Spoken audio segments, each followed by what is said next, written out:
Sanay pa tayo pwesto.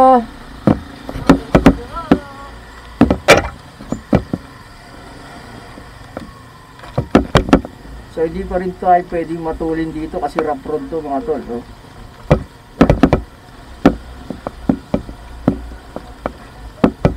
Lilipat lang kami ng venue kasi hindi nila nagustuhan yung pangit yung pool. Dalawa lang siya ano.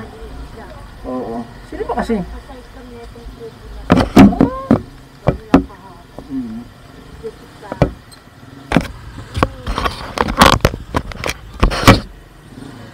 Ano yan, sir? Diretso ka lang, sir. Dito tayo. Ito yung daanan eh.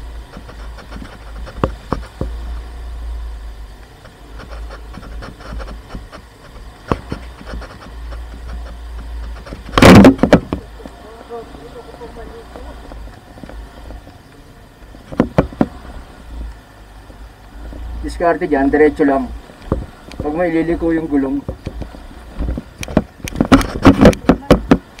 Patong ka naman, tinago. Ha? Tinago. Tinago.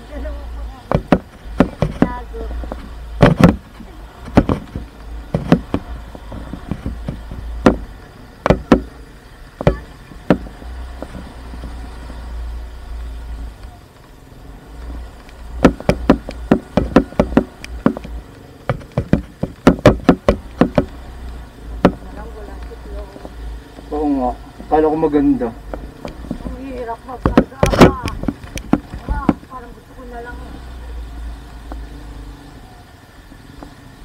Saka mapuno, ayaw nila ng gas. Oo. Maraming ano dito eh.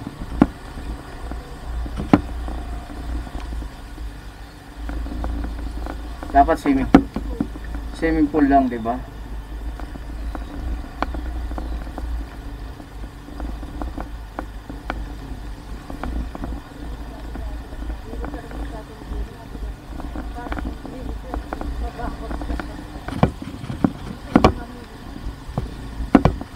Oo, kasi walang pollution dyan eh. Bundok na yan eh. Isdang bundok na makukuha mo. Oo.